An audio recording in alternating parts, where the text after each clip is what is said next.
Welcome everyone to the Coaster Spot. This is Alex, and today we're doing a full tour of Dark Nights at Hersheypark. This runs Friday, Saturday, and Sunday, and it's very spooky. There are some family-friendly things. We'll go over them towards the end of the tour. There's trick-or-treating. There's a fabulous show that is new this year, but there are 3 scare zones. The first one is going to be Darkstone's Hollow. This basically replaced the one maze house that was removed this year, basically for construction of the new ride, Twizzler's Twisted Gravity, and now it's basically a walkthrough, which I think is actually better for it anyways. There are 5 houses. There's one new one, the Estate of Evil. It does start around 6 p.m. every night, and it will go till 1 hour after the actual park closes. So the rides will close, and then the scare zones and the haunted houses will be open for another hour.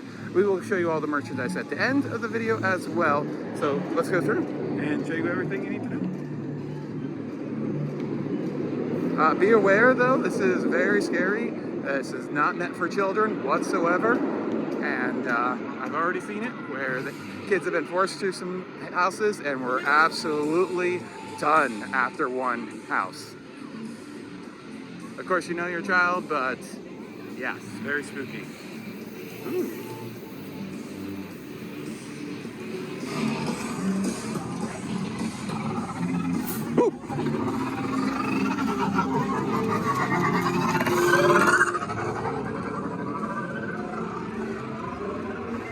And Darkstone's Hollow goes between Comet and Trailblazer area, more or less, if you hadn't figured that out yet. And we're basically just gonna head towards the back of the park.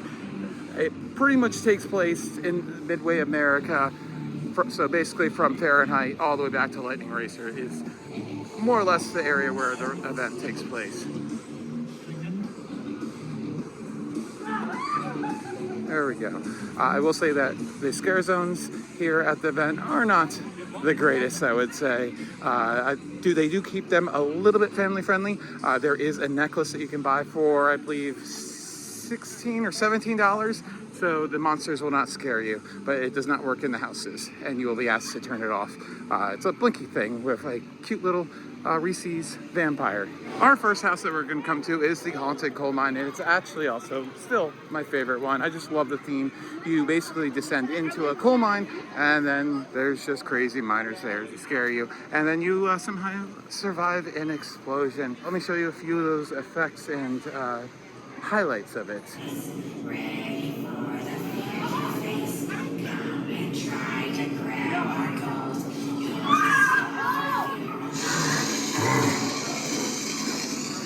Jesus God! Ah! Ah!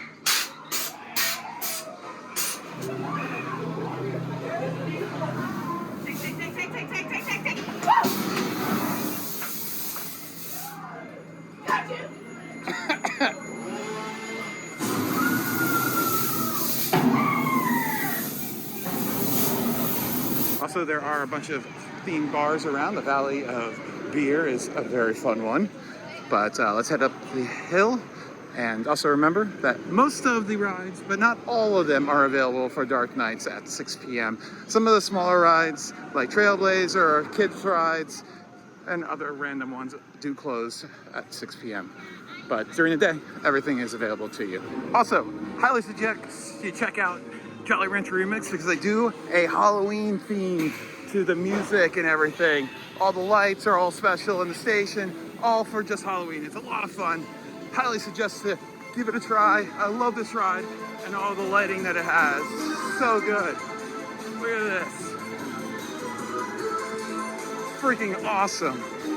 Another fun thing to do is the Dry Gulch Railroad because they spookify it. Lots of fog, lots of fun displays and Halloween lights on the way around that course. So that's a good family friend, non-scary thing for kids to be able to do. Coming up right here on the right, that's going to be the entrance to the treat trail where you can do your trick-or-treating, get a bunch of candy. Of course, it's Hersheypark, so there's plenty of it.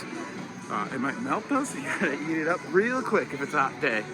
But just past Fahrenheit is where the rest of the, whoa, that's a big fireball, is where the rest of the event takes place.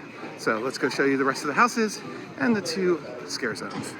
Right before we get to the Fallout Zone scare zone, we're gonna get to our new house for this year. It is gonna be the State of Evil.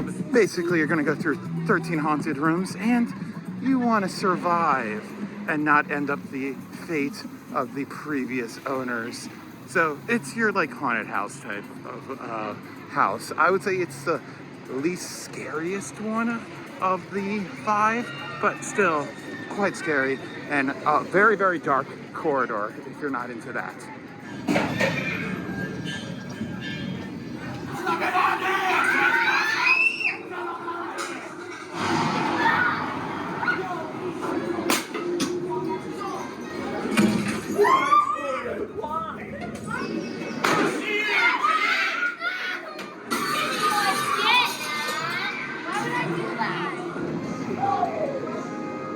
You're all pathetic! Get out! All of you out! Also be aware that a State of Fear lets you out way down the Midway by Chicken and Pete's, more or less.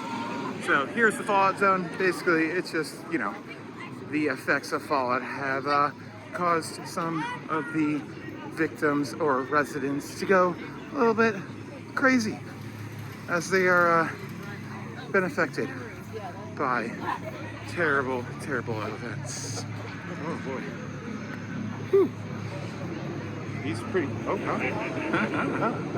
he's pretty shooken up. And then one of the coolest things I say that they do here is, and let's go take a look at it. Oh, and there are bubbles in here for whatever reason. Because, yeah, Fallout zones definitely have bubbles. Cool effect though. All right. This bridge here at times has little bits of fire and sometimes has huge fire where you're gonna get a giant, absolutely monster fireball. I think it's about to go off.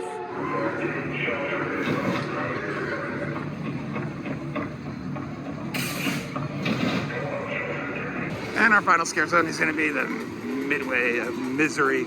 A bunch of sliders are gonna be here and other creepy people. So watch out, they might slide right into you.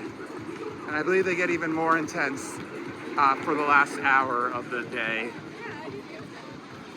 So be aware where you walk. Also, most of the scare actors will stop and take a picture with you if you ask. And of course, last year's new edition, Wildcat's Revenge, is available. Our next house is going to be the Descent, Catacombs of Decay. Basically, you enter into a antique store and then you descend into these catacombs where there are all these creatures that are out to get you. It's my least favorite one. They have changed the storyline a little bit this year, but did not help whatsoever. So yeah, my least favorite one. I'd love to see this one changed or gotten rid of. So, and just again, remember that you got those cocktails, and also that the mazes are open an hour after the park closes. And granted, this is the first Sunday that the event takes place. By the way, highly suggest you go the first Sunday. There are no lines, so I'll be able to do all the houses again for a second time. I mean, enjoy the book collection and then come back for donuts.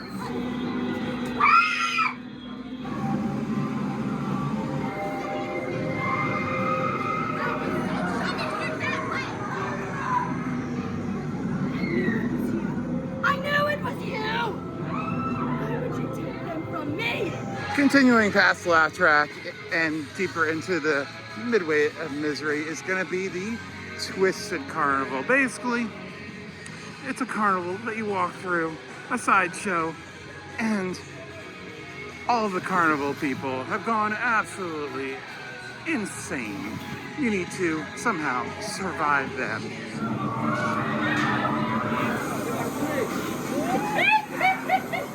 I love the black light on their face. That's pretty cool. That you're falling deeper and deeper into a trance. Feel your mind become thick with fog and heavy.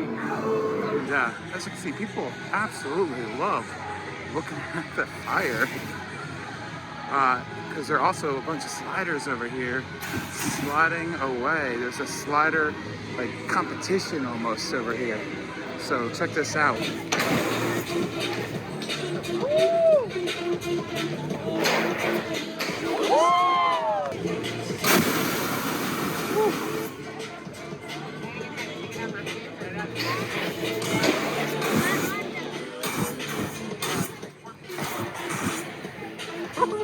And our final house is going to be Auntie Mortem's Abattoir. Basically, you're going through a meat slaughter factory, kind of back hills, people, and it's a really good one. Let's show you some highlights.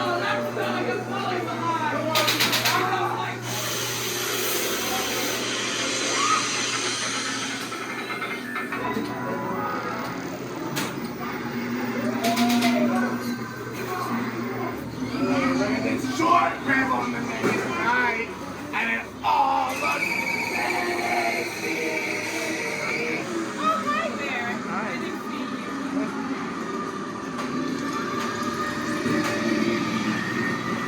Some crazy stuff going on here.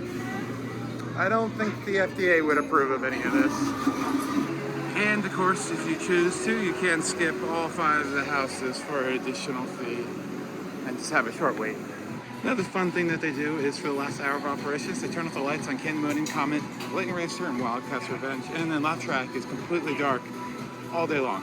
So be sure to get that last hour in on rides. They do have a tasting pass. We're not going to cover the food this year, but I'll show you all of the little advertisements they have because they have different pictures on each one of them. But I will also link down below their blog post about all the new food. And there is a little bit of entertainment, so we'll show you that now since it's kind of all by itself. But in the Music Box Theater, right across from the monorail, is going to be Shake, Rattle, and Glow Monster Ball. So we'll give you some clips of this. Here are the show times. All right, the show was very cute. If you've seen the show that they had this past summer, it's pretty much the same thing. All the different characters come out and sing and dance and kind of compete against each other, and then one is granted the winner. I don't know if it changes every time or if it's random, but regardless, the Jolly Rancher guy won in my show. But it's very cute, and what's really cool about it is they allow the kids to go to the front of the theater and jump around. So that's very cute. I love to see that. And it's about 25 minutes long, but as I say, if you have little ones, they can just jump around and burn off a lot of energy while you relax and enjoy the air conditioning or the heat, depending on the time of the year. Anyways, so let's move on to the shopping. That's the last thing we need to show you. We'll start at the main store. And here's a look at all the merchandise inside of the Chocolate Town store supply cabinet. Shirt with all the houses. Different colors, different designs. As we mentioned, they have the Nobu necklace. Only $17. Socks. That's fun. Little miner hat there. Keychains. Adorable. Nobu necklaces. Wildcat's Revenge on the front of this Darkstone shirt. That's fun. All the same designs. Get them on a sweatshirt. Also have mugs and thermoses. And the candles are back. And a Halloween park ski. That's fun. And a tie-dye one. And then bloodshot glasses. Those are fun. We have some basic logo shirts as well. With Wildcat's Revenge in the background. And mugs. And snow globes. That rounds out everything. Let's go check out the other 2 stores. They're a little more generic. And here's the boutique.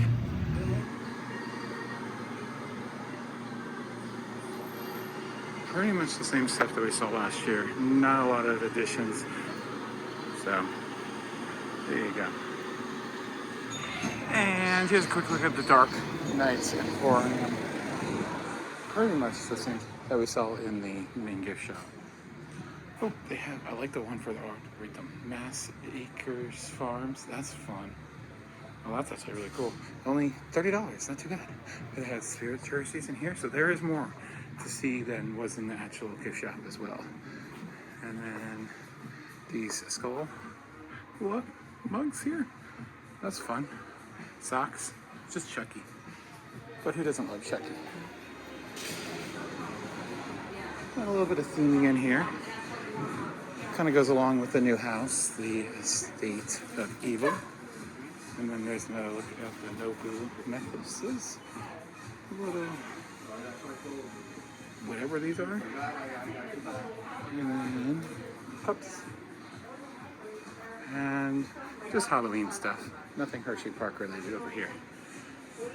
All right, that is Hersheypark Dark Nights, third year of the event, and I think it's just getting better and better. The scare zones have definitely gotten better. They got rid of that terrible one that was near Common and Sky Rush and added that walkthrough one, kind of, that was more or less the same thing that they had before. Now it's just freely to be able to walk through in and out of. So that is fun to see. And the new house is decent. I liked it. My first run was terrible because it took me like over 10 minutes to get through because I was right behind a mother and 4 kids that were absolutely terrified. So yeah, I can't wait to see what the event turns into. I think they need like 1 or 2 more houses, and I think it is more of a complete event, and maybe 1 more scare zone. But I do like all the entertainment and all the offerings they have, and I think it will just get better and better as the years go on, and we will always cover it to the best of our abilities. So thanks for watching. Hit that bell for notification when the video comes out, because as I said, lots of Hersheypark content and content all around the area of all the amusement parks and special events. Thanks again for watching. It's been Alex. Bye.